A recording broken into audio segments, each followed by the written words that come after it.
दोस्तों, जब से यह संसार बना है तब से कुछ बातें ऐसी हैं जो कभी नहीं बदली। समय बदलता गया, ऋतुएं बदलती रही, सभ्यताएं आई और गई, लेकिन एक भावना, एक सत्य हमेशा जीवित रहा। वह सत्य जो मानव और प्रकृति के बीच संतुलन बनाए रखता है, जो जीवन को समझने और जीने की राह दिखाता है। इसी भावना से जन्मा वह मार्ग जिसे आज हम हिंदू धर्म कहते हैं। लेकिन यह केवल एक धर्म नहीं है, यह कोई किताब से निकला नियम भी नहीं है, ना ही किसी एक व्यक्ति द्वारा बनाया गया कोई सिद्धांत है।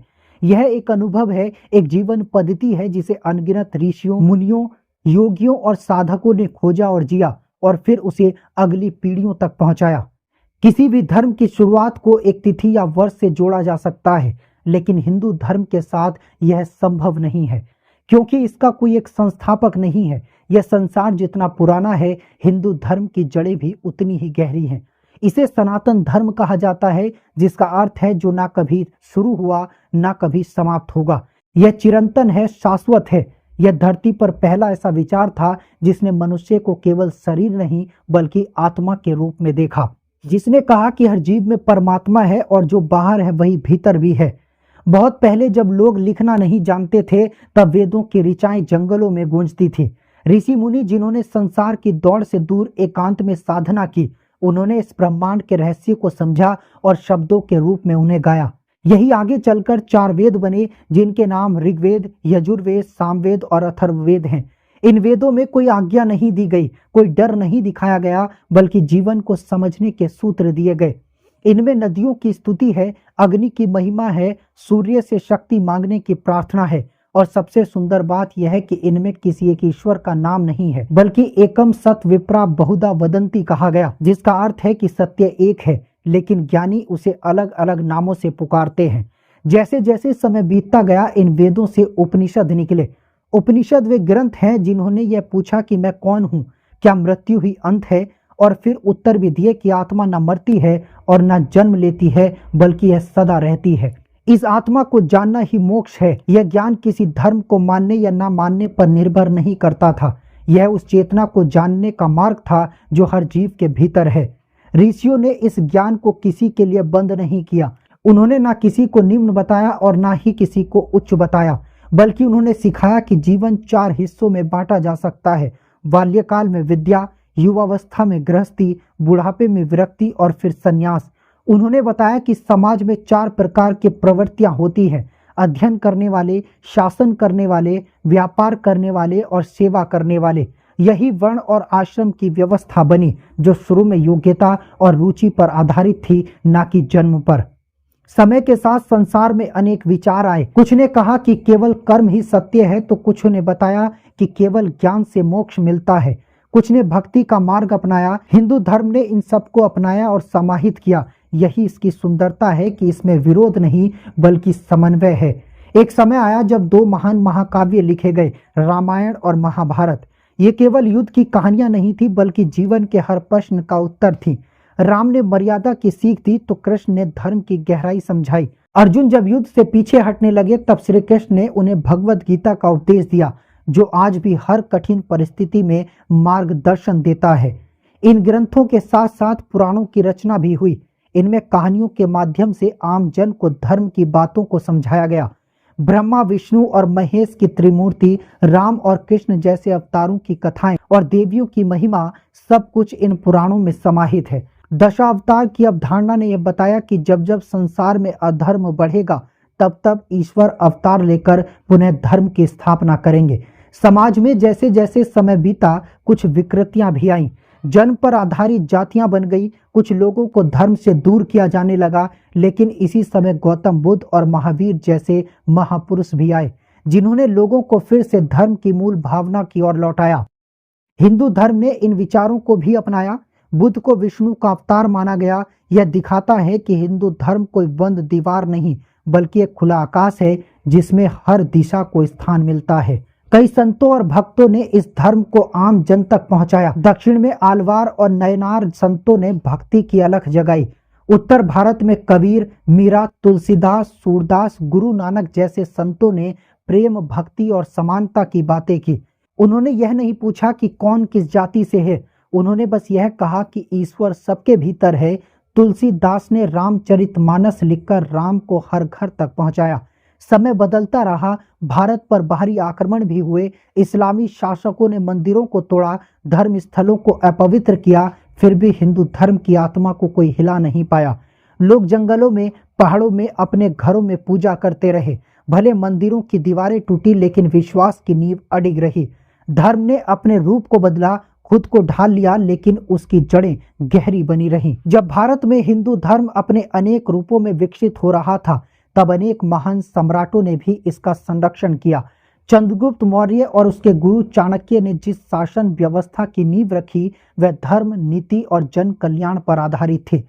चंद्रगुप्त के पौत्र अशोक ने बुद्ध के मार्ग को अपनाया, लेकिन उसका शासन हिंदू, बौद्ध और सभी पंथों को समान दृष्टि से देखता था। मौर्य साम्राज्य के बाद जब गुप्त साम्राज्य आया, तब हिंदू धर्म को एक नई सांस्कृतिक ऊंचाई मिली। इस समय वे कला, संगीत, विज्ञान, गणित, मंदिर, वास्तु और दर्शन में जो विकास हुआ, उसने भारत को स्वर्ण युग की ओर पहुंचाया। गुप्त काल में अनेक मंदिर बनाए गए, देवी देवताओं की मूर्तियां बनाई गई और विद्वानों ने धर्मशास्त्र, व्याकरण, खगोल शास्त्र और नाटक में अद्भुत रचनाएं की। संस्कृत साहित्य अपने चरम पर पहुंचा। कालिदास, आर्यभट्ट, बराहमिहिर, चरक और सुश्रुत जैसे विद्वानों ने हिंदू ज्ञान की विरासत को स्थायी कर दिया। यह सब धर्म का ही विस्तार था, क्योंकि हिंदू धर्म केवल पूजा पद्धति नहीं, बल्कि जीवन का हर क्षेत्र, शिक्षा, चिकित्सा, गणित, कला, संगीत, नृत्य सभी में फैला हुआ था। भारत में हिंदू मंदिर केवल पूजा करने की जगह नहीं थे, वे समाज के केंद्र थे। वहां शिक्षा मिलती थी, संस्कार सिखाए जाते थे, धर्म और नीति की कहानियां सुनाई जाती थी। एक बच्चा कैसे जन्म से मृत्यु तक एक संस्कारिक जीवन जी सकता है, इसके लिए 16 संस्कार बनाए गए। गर्भ में आने से लेकर मृत्यु के बाद की विधियों तक हर क्षण को एक पवित्र प्रक्रिया के रूप में देखा गया। यह धर्म जीवन को क्षण क्षण में ईश्वर के पास ले जाता है। यही हिंदू दृष्टिकोण था कि जीवन को केवल भोग नहीं, बल्कि साधना की यात्रा मानना। वक्त ने कई करवटें ली। एक समय आया जब भारत पर विदेशी आक्रमण शुरू हुए। सबसे पहले अरब और तुर्क शासकों ने भारत पर आक्रमण किए। उन्होंने केवल शासन की लालसा से नहीं, बल्कि अपने मजहब को फैलाने की नियति से हिंदू धर्म स्थलों को निशाना बनाया। हजारों मंदिरों को तोड़ा गया, विद्वानों को मारा गया, पुरानी पुस्तकों को जलाया गया। जो लोग झुकने को तैयार नहीं थे, उन्हें जबरदस्ती धर्मांतरण का सामना करना पड़ा। लेकिन फिर भी हिंदू धर्म समाप्त नहीं हुआ। वह हर बार एक नए रूप में और भी मजबूत होकर सामने आया। आदि शंकराचार्य का जन्म भी इसी काल में हुआ था। उन्होंने भारत के चारों कोनों में 4 मठ स्थापित किए और वेदांत दर्शन को पुनः जागृत किया।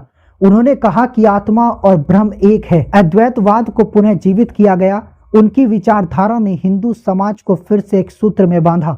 उनके बाद भी अनेक संत और विचारक हुए, जिन्होंने धर्म को लोगों के जीवन में बनाए रखा।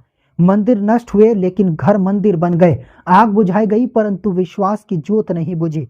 कालांतर में मुगल शासन आया। अकबर जैसे कुछ शासक धार्मिक सहिष्णुता के पक्षधर थे, लेकिन औरंगजेब जैसे शासकों ने फिर से मंदिरों को नष्ट करने और धर्मांतरण की नीति को अपनाया। फिर भी हिंदू समाज ने हार नहीं मानी। उसने अपने त्योहारों को, अपनी परंपराओं को, अपने ग्रंथों को छिपाकर बचाए रखा। इस काल में मंदिरों के बजाय भक्ति ने धर्म को जीवित रखा। तुलसीदास ने घर घर में राम को फिर से स्थापित किया। उन्होंने संस्कृत के बजाय अवधी में रामचरितमानस लिखा, ताकि हर जनमानस तक वह पहुंचे। यही कारण है कि उस कठिन समय में भी लोग हनुमान चालीसा, सुंदरकांड, भजन और कीर्तन के माध्यम से अपने विश्वास को जीवित रख सके। भक्ति आंदोलन ने हिंदू धर्म को जन जन का धर्म बना दिया। कबीर ने बिना किसी बंधन के ईश्वर को पुकारा। मीरा ने कृष्ण के चरणों में प्रेम की पराकाष्ठा दिखाई। गुरु नानक ने सब धर्मों में एकता का संदेश दिया। ये सब हिंदू धर्म की उसी आत्मा से उपजे थे जो कहती है कि ईश्वर एक है। वह किसी विशेष पूजा या विधि से नहीं, प्रेम और समर्पण से मिलता है। इस समय तक हिंदू समाज ने बहुत कुछ सहा था। उसने अपनी पूजा पद्धति, शिक्षा प्रणाली, तीर्थ संस्कार, सब कुछ को बार बार बचाया। लेकिन फिर एक और तूफान आया, अंग्रेजों का शासन। ब्रिटिश शासन केवल राजनीतिक नहीं था, वह सांस्कृतिक आक्रमण भी था। अंग्रेजों ने हिंदू धर्म को पिछड़ा, मूर्ति पूजक, अंधविश्वासी और जातिवादी बताने की कोशिश की। उन्होंने मैकाले जैसी शिक्षा नीति के माध्यम से भारतीयों को अपने इतिहास से काटने का प्रयास किया। मिशनरी स्कूलों में यह पढ़ाया जाने लगा कि हिंदू धर्म केवल रूढ़ियों का ढेर है। लेकिन इस बार भी हिंदू समाज ने अपने भीतर से उत्तर दिया। राजा राममोहन राय ने सती प्रथा जैसे सामाजिक दोषों का विरोध किया और इसके साथ ही वेदों की महानता को भी उजागर किया। स्वामी विवेकानंद ने 1893 में शिकागो की संसद में हिंदू धर्म का जो परिचय दिया, उसने पूरे विश्व को चकित कर दिया। उन्होंने कहा, मैं उस धर्म का प्रतिनिधि हूँ जिसने संसार को सहिष्णुता और सार्वभौमिक स्वीकृति की शिक्षा दी है। उनके शब्दों ने न केवल विदेशों में हिंदू धर्म की प्रतिष्ठा बढ़ाई, बल्कि भारत में भी एक नई चेतना जगाई। दयानंद सरस्वती ने वेदों की ओर लौटने का आह्वान किया और आर्य समाज की स्थापना की। रामकृष्ण परमहंस और उनके शिष्य विवेकानंद ने ध्यान, साधना और भक्ति को फिर से जीवन का केंद्र बनाया। सावित्रीबाई फुले, डॉक्टर अंबेडकर और उनके समाज सुधारकों ने धर्म में छिपी सामाजिक असमानताओं को चुनौती दी, लेकिन हिंदू धर्म की आत्मा को कभी नहीं नकारा। जब भारत स्वतंत्र हुआ, संविधान बना जिसमें हर व्यक्ति को अपने धर्म को मानने की स्वतंत्रता दी गई, लेकिन इसके साथ एक नई बहस भी शुरू हुई कि क्या हिंदू धर्म को भी अल्पसंख्यक धर्मों की तरह अधिकार मिलेंगे? क्या मंदिरों का प्रबंधन हिंदुओं के ही हाथ में रहेगा? अनेक राज्यों में आज भी मंदिर सरकारी नियंत्रण में हैं, जबकि मस्जिदें, चर्च और गुरुद्वारे अपनी स्वतंत्रता में हैं। यह गहरी पीड़ा है जो हिंदू समाज के भीतर है, लेकिन फिर भी समाज ने अपने विश्वास को टूटने नहीं दिया। आज का हिंदू धर्म बहुत कुछ सह चुका है, लेकिन अभी भी उसके भीतर वह दिव्यता जीवित है। करोड़ों लोग आज भी गंगा में डुबकी लगाते हैं, मंदिरों में दीप जलाते हैं, घरों में भगवत गीता पढ़ते हैं, रामायण सुनते हैं और हनुमान चालीसा का पाठ करते हैं। ऋषियों की वह परंपरा आज भी हर गांव में, हर आश्रम में और हर तीर्थ में जीवित है। योग, ध्यान, आयुर्वेद और संस्कार आज केवल भारत में ही नहीं बल्कि पूरे विश्व में सम्मान पा रहे हैं। हिंदू धर्म की सबसे बड़ी विशेषता यही रही है कि यह केवल पूजा पद्धति नहीं बल्कि एक संपूर्ण जीवन दर्शन है। यह धर्म कहता है कि जीवन केवल सांस लेने का नाम नहीं है, बल्कि आत्मा को पहचानने की प्रक्रिया है। इस पहचान की यात्रा में ध्यान, योग, त्याग, सेवा, भक्ति, ज्ञान और कर्म सबका अपना स्थान है। किसी के लिए ईश्वर को मंदिर में देखने की बात है, तो किसी के लिए वह गहराई से भीतर झांकने की साधना। इस धर्म ने कभी किसी पर अपना मत नहीं थोपा। उसने कहा कि जितने व्यक्ति हैं उतने ही ईश्वर को जानने के मार्ग हो सकते हैं। यह एक ऐसी विचारधारा थी जिसमें कोई बाध्यता नहीं, कोई हिंसा नहीं, कोई दंड नहीं था। इसे मानना हो तो प्रेम से मानो, ना मानो तो भी कोई घृणा नहीं है। यही कारण था कि यह धर्म न तो तलवार से फैला, न डर से और न ही लोभ से, बल्कि केवल अपने ज्ञान, प्रेम और आंतरिक शांति के कारण संसार में फैला। भारत से दूर जब जब हिंदू व्यापारी, साधु और राजा दूसरे देशों में गए, उन्होंने अपने साथ वेद, उपनिषद, रामायण, गीता और मूर्तियों को नहीं बल्कि विचारों को लेकर गए। बाली, जावा, कंबोडिया, थाईलैंड, श्रीलंका, नेपाल, बांग्लादेश, ये सब कभी उस सांस्कृतिक विस्तार का हिस्सा बने जो हिंदू धर्म की आत्मा से निकला था। अंगकोर वाट जैसे मंदिर आज भी गवाही देते हैं कि हिंदू धर्म केवल भारत की सीमा में नहीं, पूरे दक्षिण पूर्व एशिया की आत्मा में बसता है। हिंदू धर्म ने किसी के मत, संस्कृति या ईश्वर के नाम को नीचा नहीं दिखाया। इसने कभी यह दावा नहीं किया कि केवल मेरा रास्ता ही सत्य है। इसने कहा कि सबके रास्ते सत्य की ओर ले जाते हैं, बस श्रद्धा और नियत सच्ची होनी चाहिए। यही वह विशाल दृष्टिकोण था जिसने इसे धर्मों का धर्म बना दिया। इसका नाम हिंदू भले ही समय के साथ रखा गया, पहले यह सनातन था, लेकिन इसका मर्म, इसकी आत्मा, इसकी अनुभूति पहले भी वही थी और आज भी वही है। यह धर्म पंच तत्वों की पूजा करता है, पृथ्वी, जल, अग्नि, वायु और आकाश। ये पेड़ों, नदियों, पर्वतों, गाय, तुलसी, पीपल, सूर्य और चंद्रमा सबको पूजनीय मानता है। इसका कारण यह नहीं कि यह अंधविश्वास है, बल्कि इसलिए कि यह हर वस्तु में जीवन और ब्रह्म की उपस्थिति को देखता है। यह पर्यावरण के प्रति गहरी संवेदना की शिक्षा देता है। जब कोई हिंदू सुबह सूर्य को जल अर्पित करता है तो वह केवल एक परंपरा नहीं निभाता, वह उस जीवन दाता के प्रति आभार प्रकट करता है जो हर प्राणी के लिए ऊर्जा देता है। यही भाव इस धर्म को प्रकृति के सबसे करीब ले जाता है। हिंदू धर्म में केवल एक तरह की पूजा नहीं है। कोई मूर्ति के सामने हाथ जोड़ता है, कोई अग्नि में आहुति देता है, कोई गीता पढ़कर ध्यान करता है, तो कोई नृत्य में भाव अर्पित करता है। सब अपने अपने तरीके से ईश्वर को अनुभव करते हैं। यही कारण है कि यहाँ शिव की आराधना है, राम की भक्ति है, कृष्ण की लीलाएं हैं और दुर्गा की शक्ति है। सरस्वती का ज्ञान है, लक्ष्मी की कृपा है और गणेश की कृपा से आरंभ किया जा सकता है। किसी को माला जपना प्रिय है, किसी को कीर्तन करना, कोई एकांत साधना करता है तो कोई मंदिरों में सेवा करता है। यह सब एक ही धर्म के रंग हैं, विविधता में एकता का सबसे सुंदर उदाहरण है। लेकिन इसी विविधता का लाभ उठाकर कुछ लोगों ने इसे तोड़ने की कोशिश भी की। उन्होंने यह कहा कि हिंदू धर्म जातियों में बांटा गया है, कि यह धर्म असमानता सिखाता है। यह आधा सच था, क्योंकि हिंदू धर्म की मूल भावना कभी असमानता नहीं रही। प्रारंभ में जो वर्ण व्यवस्था थी वह कर्म आधारित थी। कोई भी व्यक्ति अपनी योग्यता से किसी भी वर्ण में कार्य कर सकता था। लेकिन जैसे जैसे समय बीता और सत्ता कुछ लोगों के हाथों में केंद्रित हुई, यह व्यवस्था जन्म पर आधारित होने लगी। इससे समाज में कई तरह की ऊंच नीच की समस्याएं पैदा हो गईं। हिंदू समाज ने इस गलती को भी स्वीकार किया और सुधार के रास्ते भी स्वयं ही खोजे। संत रविदास, चैतन्य महाप्रभु, कबीर जैसे संतों ने जातिवाद को खुलकर चुनौती दी। उन्होंने कहा कि ईश्वर ना किसी जाति से जुड़ा है, ना किसी विशेष वेशभूषा से। राम और रहीम एक हैं, मंदिर और मस्जिद के बीच फर्क मनुष्य का भ्रम है। ऐसे विचारों ने समाज को बार बार झकझोरा, जगाया और उसको निखारा। स्वतंत्रता प्राप्ति के बाद हिंदू धर्म एक नई परीक्षा में आया। अब सामने कोई आक्रमणकारी नहीं था, कोई विदेशी शासन नहीं था, लेकिन एक नई तरह की विचारधारा सामने थी, जिसे सेक्युलरिज्म कहा गया। इसने कहा कि धर्म को निजी रखो, सार्वजनिक जीवन में उसकी कोई भूमिका ना हो। यह विचार यूरोप की धरती पर जन्मा था, जहां धर्म के नाम पर हिंसा हुई थी। लेकिन हिंदू धर्म तो ऐसा था ही नहीं। यह तो वह मार्ग था जिसमें धर्म और जीवन एक दूसरे से अलग नहीं थे। घर में पूजा करना, खेत में काम करते समय मंत्र गुनगुनाना, भोजन से पहले आभार प्रकट करना, ये सब जीवन का हिस्सा थे। लेकिन नए संविधान और कानूनों ने हिंदू समाज की कई परंपराओं को नियंत्रित करना शुरू कर दिया। हिंदू मंदिरों को सरकारी नियंत्रण में ले लिया गया। मंदिरों की आय का उपयोग उन कार्यों में भी होने लगा जिनका धर्म से कोई संबंध नहीं था, जबकि अन्य धर्मों को अपनी संस्थाओं और पूजा स्थलों पर पूरी स्वतंत्रता थी। यह भेदभाव हिंदू समाज को भीतर से पीड़ा देने लगा, लेकिन फिर भी उसने विरोध को संयमित किया। आज भी यह स्थिति बनी हुई है कि अनेक मंदिर सरकार द्वारा संचालित हैं और उनके धार्मिक कार्यों में बार बार बाहरी हस्तक्षेप होता है।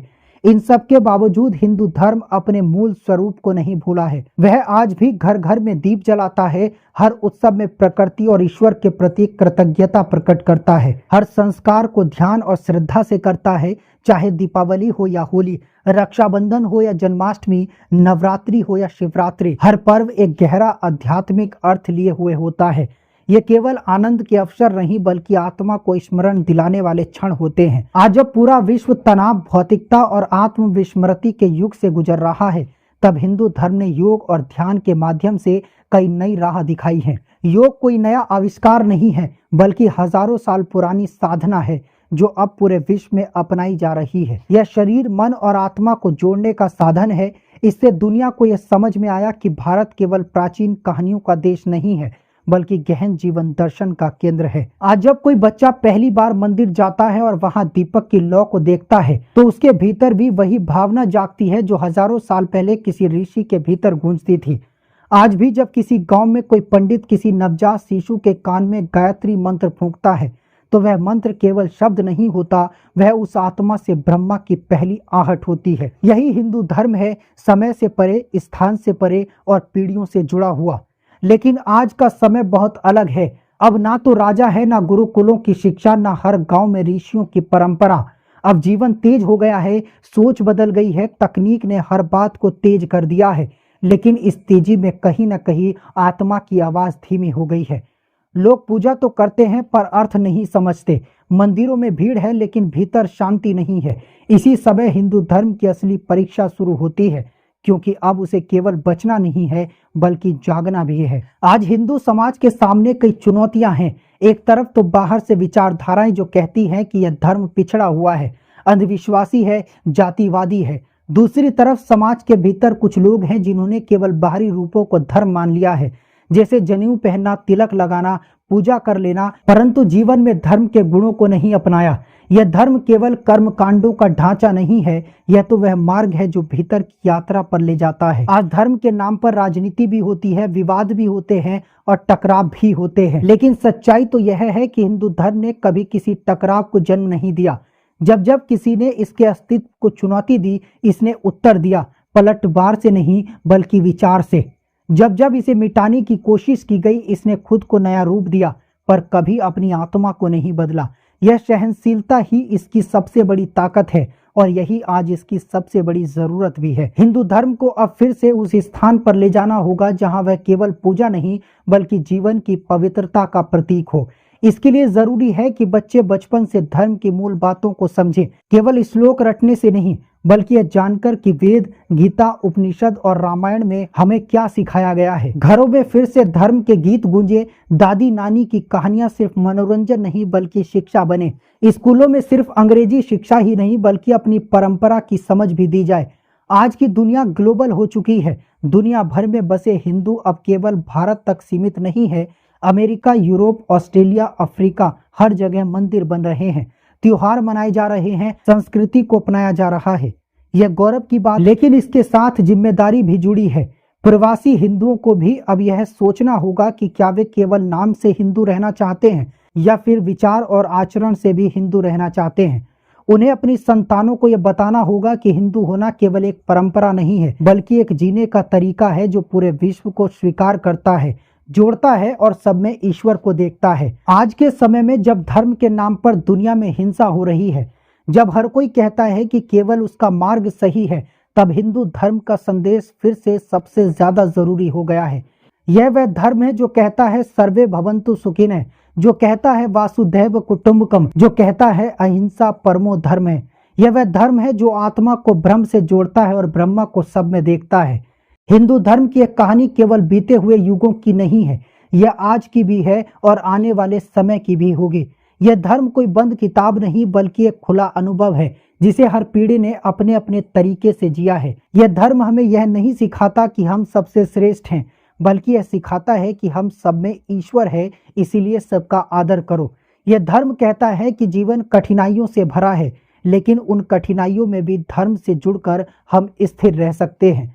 आज जब कोई बच्चा गीता के श्लोक पढ़ता है, जब कोई युवती नवरात्र में व्रत रखती है, जब कोई वृद्ध तीर्थ यात्रा पर जाता है, जब कोई योग शिक्षक ध्यान सिखाता है, जब कोई वैज्ञानिक वेदों से प्रेरणा लेकर खोज करता है, तब यह सिद्ध होता है कि हिंदू धर्म अभी जीवित है और यह केवल अतीत की धरोहर नहीं बल्कि भविष्य की भी राह है। हिंदू धर्म को कोई सीमा नहीं बांध सकती। यह मंदिर की चार दीवारी तक सीमित नहीं है और ना ही किसी विशेष भाषा, जाति, वेशभूषा या स्थान तक सीमित है। यह हर उस व्यक्ति का है जो सत्य की तलाश में है, जो आत्मा की आवाज सुनना चाहता है, जो अपने जीवन को केवल भोग में नहीं सेवा और साधना में ढालना चाहता है। यह कहानी यहाँ समाप्त नहीं होती। यह हर दिन, हर जीवन, हर सांस के साथ फिर से लिखी जाती है। हर दीप जो जलता है, हर घंटा जो मंदिर में बजता है, हर मंत्र जो सुबह सुबह गूंजता है, वह इस धर्म की जीवित उपस्थिति का प्रमाण है। यह धर्म तब तक जीवित रहेगा जब तक एक भी मनुष्य अपने भीतर झांकेगा और यह कहेगा, मैं आत्मा हूँ, मैं ब्रह्म हूँ, मैं सनातन हूँ। हिंदू धर्म केवल एक धर्म नहीं है बल्कि एक जीवन दर्शन है जो मनुष्य के जन्म से लेकर मृत्यु तक हर क्षण उसके साथ चलता है। यह धर्म केवल मंदिरों, मूर्तियों और वेदों तक सीमित नहीं है बल्कि जीवन के हर कार्य, हर पर्व, हर संस्कार में जीवंत रहता है। यही कारण है कि हिंदू धर्म में 16 संस्कार बताए गए हैं जो जीवन को शुद्ध और पवित्र बनाने का मार्गदर्शन करते हैं। जन्म से पहले ही गर्भाधान संस्कार से शुरू होकर अंत्येष्टि संस्कार तक ये जीवन चक्र को ईश्वर के नियमों के अनुरूप ढालने का प्रयास करते हैं। हर संस्कार में केवल धार्मिक विधि नहीं होती बल्कि सामाजिक, मानसिक और शारीरिक अनुशासन का भी प्रशिक्षण छिपा होता है। हिंदू धर्म की एक बहुत सुंदर विशेषता उसकी त्योहार परंपरा है। दिवाली केवल दियों का पर्व नहीं है बल्कि सत्य की विजय, घर की शुद्धता और लक्ष्मी की कृपा का प्रतीक है। होली केवल रंगों का उत्सव नहीं है बल्कि नकारात्मकता की होलिका दहन के बाद जीवन में प्रेम और रंग भरने की भावना है। नवरात्रि में शक्ति की उपासना, रक्षाबंधन में भाई बहन का प्रेम, मकर संक्रांति में सूर्य की दिशा और समय का महत्व और जन्माष्टमी में भगवान श्री कृष्ण के अवतरण की लीला, ये सब जीवन को आध्यात्मिक ऊंचाई पर ले जाने वाले पर्व हैं। हिंदू पंचांग में तिथि, नक्षत्र, योग, करण और मुहूर्त की विशेष गणना होती है जो प्रकृति और ब्रह्मांड से मनुष्य के सामंजस्य को बनाए रखने का विज्ञान है। वास्तव में हिंदू धर्म की गहराई उसके सांस्कृतिक विज्ञानों में भी दिखाई देती है। वास्तुशास्त्र भवन निर्माण की नहीं बल्कि ऊर्जा संतुलन की विद्या है। आयुर्वेद केवल दवा नहीं बल्कि प्रकृति के अनुसार जीवन जीने की पद्धति है। ज्योतिष शास्त्र केवल भाग्य बताने का माध्यम नहीं है बल्कि ग्रहों और मनुष्य के कर्मों के बीच के संबंध को समझने का प्रयास है। योग और ध्यान केवल शरीर की कसरत नहीं बल्कि आत्मा को ब्रह्म से जोड़ने का मार्ग है। हिंदू धर्म ने कभी भी शरीर और आत्मा को अलग नहीं माना बल्कि दोनों को समान रूप से पोषित किया है। इस धर्म में नारी को देवी कहा गया है। वह केवल पूजनीय नहीं बल्कि सृजन की शक्ति है। वैदिक काल में गार्गी, मैत्रेयी, लोपामुद्रा, अपाला जैसी विदुषियां वेदों में संवाद करती थी। स्त्री न केवल एक परिवार की धुरी है बल्कि धर्म, संस्कृति और शिक्षा की वाहिका भी है। माँ दुर्गा, माँ लक्ष्मी और माँ सरस्वती ये केवल देवियां नहीं बल्कि शक्ति, समृद्धि और ज्ञान का प्रतीक हैं। युगों युगों तक हिंदू स्त्रियों ने मीराबाई, अनुसुईया, सावित्री जैसे आदर्श प्रस्तुत किए जिन्होंने धर्म को न केवल जिया बल्कि आत्मसात भी किया है। भारत से बाहर भी हिंदू धर्म का विस्तार हुआ है। इंडोनेशिया, बाली, कंबोडिया, थाईलैंड, श्रीलंका, नेपाल जैसे देशों में आज भी रामायण और महाभारत की गूंज सुनाई देती है। अंगकोर वाट जैसे मंदिर आज भी यह प्रमाण है कि सनातन धर्म केवल भारत तक सीमित नहीं रहा। आज प्रवासी हिंदू विश्व भर में अपने धर्म, संस्कृति और भाषा को बचाए हुए हैं और अपने बच्चों को जड़ से जोड़े रखने का प्रयास कर रहे हैं। हिंदू धर्म के सामने कई बार ऐसी चुनौतियां भी आई जब धर्मांतरण, अफवाहें और प्रचार के जरिए इसे तोड़ने की कोशिश की गई, लेकिन इस धर्म की आत्मा कभी टूटी नहीं। इस धर्म ने कभी किसी पर हमला नहीं किया, पर जब आक्रमण हुआ तो ज्ञान, भक्ति और सहिष्णुता के माध्यम से उत्तर दिया। आज के समय में कई बार हिंदू धर्म को रूढ़िवादी, पिछड़ा या जातिवादी कहने की कोशिश होती है, पर जो धर्म हर जाति, हर वर्ग, हर भाषा और हर भूभाग को एक सूत्र में बांधता है वह सीमित कैसे हो सकता है। हाँ, समाज में कई बार गलतियां भी हुई, पर हिंदू धर्म की आत्मा कभी भी अन्याय की समर्थक नहीं रही। आज का हिंदू युवा जब धर्म की ओर लौटता है तो वह केवल पूजा नहीं करना चाहता बल्कि वह समझना चाहता है, और हिंदू धर्म उसे उत्तर देता है उपनिषदों में, वेदों में, भगवत गीता में, रामायण में और महाभारत में। यह धर्म किसी को डराकर नहीं कहता कि ईश्वर को मानो। हिंदू धर्म ने दुनिया को न केवल ज्ञान, योग और दर्शन दिया बल्कि सिखाया कि सच्चा धर्म वही है जो सबका कल्याण चाहे।